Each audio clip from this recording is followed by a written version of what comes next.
Hello, everybody. What's going on, Welcome to guys? Live. Live with Thunder and Falcon. What's up, y'all? What's going on? This Yes, is Thunder. and that's Falcon. So we want to talk about after the diagnosis. How now shall you live? How now shall you live? Yes. Well, when I first found out, I didn't know how I was going to live. Now, you Well, know what? I know. I thought I was going to live. I thought it was going to be horrible. I I thought I prepared wanted for nobody. death. Yeah, I thought nobody want me. I thought it was over. I cried for a minute. Mhm. But after diagnosis, I would think the best thing that happened after my diagnosis, I'm going somewhere else. But when I called my best friend, and he was just like, "Oh, okay, so Well, how was your day?" right, And like he threw me off with it because I'm like, I just told you I got HIV, so why aren't you not snapping out? right. I think that was the best thing because he really calmed me down. If someone ever tells you that they're HIV positive, please don't try not to. I know everyone's not going to, but try not to wild out and cry, and it just makes the situation worse. That's one of the things that I want to start off by saying is if you do find out that you are HIV positive, the first thing you should do is seek counseling. I know for me, I need to go to counseling. I don't know about you, but like through that year, I prepared for death because I was diagnosed 16 years ago. For death? I think because the one thing that I did, I told my family that I was HIV positive, and if something happened within a year, I would have died from AIDS. And I think for me, that was a mental preparation instead of like really preparing. You know what I'm saying? You didn't do no life insurance and like you ain't get a plot or nothing, did you? Oh no. It didn't go Bitch, come on, bitch. You had a hold down at the grave. No.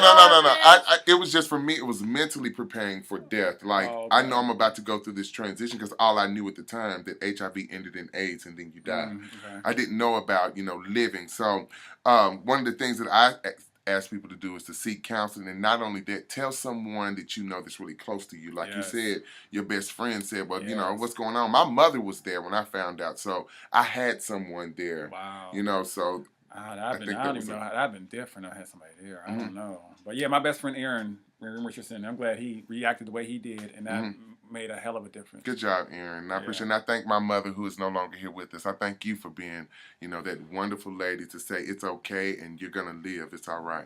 So that was a really good thing. And the next thing, you got another thing. I think something else that you should do is get your numbers. And a lot of people don't understand when I say get your numbers, your T cell count and your viral load.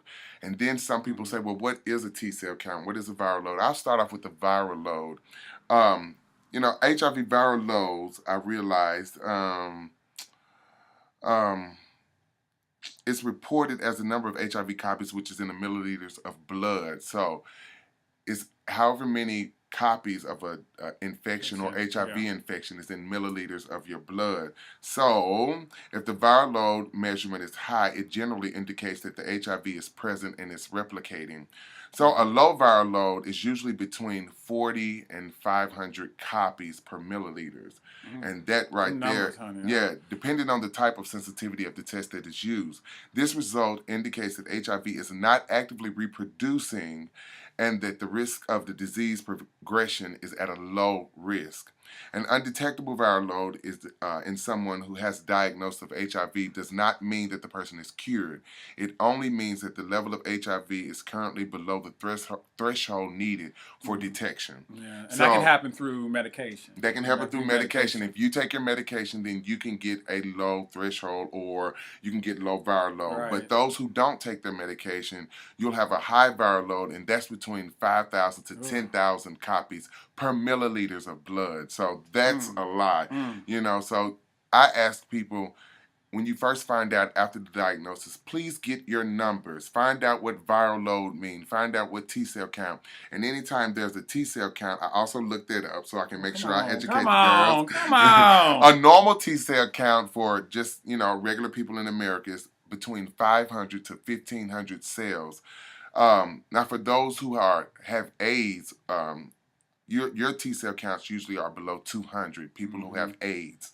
The immune system is severely weakened, and the HIV positive person is much greater risk of opportunistic infections, and this is classified as AIDS. Now, when you get to where are you getting that information from? I got all this information from AIDS.about.com. There you go. So you just Google all this information. What is CD4? What is viral load? And it will give you the information. You ever check WebMD? You can find out all that information too of what to do. Because a lot of people do that home HIV test now. Yes. So again, we learned that there is an 800 number that is in there. If you ever find out you're positive, there is an 800 number. But after you find out the diagnosis, you have to go to a doctor and find out your numbers. Yes. You have to go to a physician or somewhere. Get a second result. And if you find out that your T cells are in between 200 and 500, in the U.S., treatment is strongly recommended when your T cells are under 500, but can be initiated at CD4 counts over 500. So always check your count, and that will help you live after the diagnosis. Yes, and after the diagnosis, hit us up. Yes. If you're in trouble, if you're having trouble coping with this, if you don't know what to do, or if you know someone. Yeah, and there's a lot of people who hit us up. Well, I know hit me up that say I have no one to talk to, and I was so happy to see your page that now I have someone to talk to. If you are a person out here and you don't have no one to talk to, please hit us up on Facebook. Please. Thunder Kellie, Phalcon SixTwo on Facebook.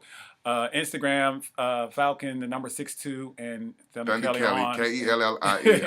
I'm Thunder Kellie everywhere. Yeah, I had to do 6'2". You know, I want to be gay. Yeah. So, you know what I mean? Shit. Silly. Anyway, I can't change. I don't think I can change it. It's okay. Anyway. We're happy being gay. Yeah, all right. Yeah. I appreciate you guys, for your support and continue to do the whole button movement, and I appreciate all the support for the LHIV movement. Yeah. After the diagnosis, you shall live. And do not let stigma, don't let that fear cause you not to go get tested and not go find out your result, get treatment.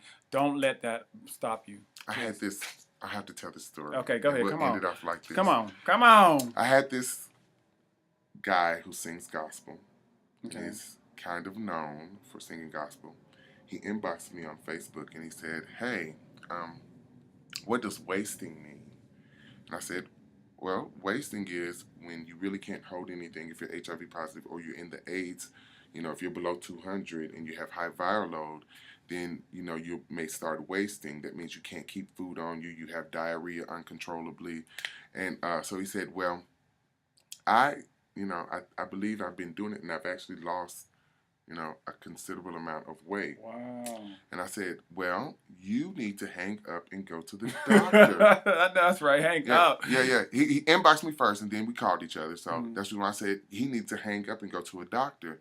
And he said, "Well, I can't because I'm on the road for the next few days and I can't make it to a doctor and I have things I need to do."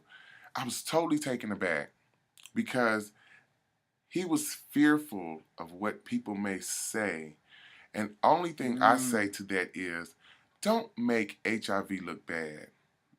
Because the only way you'll die from HIV is if you don't take care of yourself. Yeah. Then you will develop AIDS. So don't make HIV what we do, LHIV, teach people how to live. Don't make it look bad by living in the stigma of saying, "No, I don't want to go because I don't want everybody to know." That is one of our biggest issues is we will rather die from AIDS than to live with HIV. We do it all the time. And I want you guys to know, after the diagnosis, you shall live. You can live. You gotta live. I promise you. Me and Thunder are not the only people out here living. I promise you, there's a number of people that hit us up and really open about it, and they are living. Who are very well known people who are living, and they're scared to come out because of stigma. We have to fight against it and educate the world that you can live. And until there's a cure for HIV and AIDS, we have to learn how to live. We have to learn how to live, people. Okay. Thank you guys for this moment. And I'm sorry, this is really good. This felt good. I feel so good getting it out. You were waiting to get this out. Yes, I love you guys. After the diagnosis, you shall live. Bye.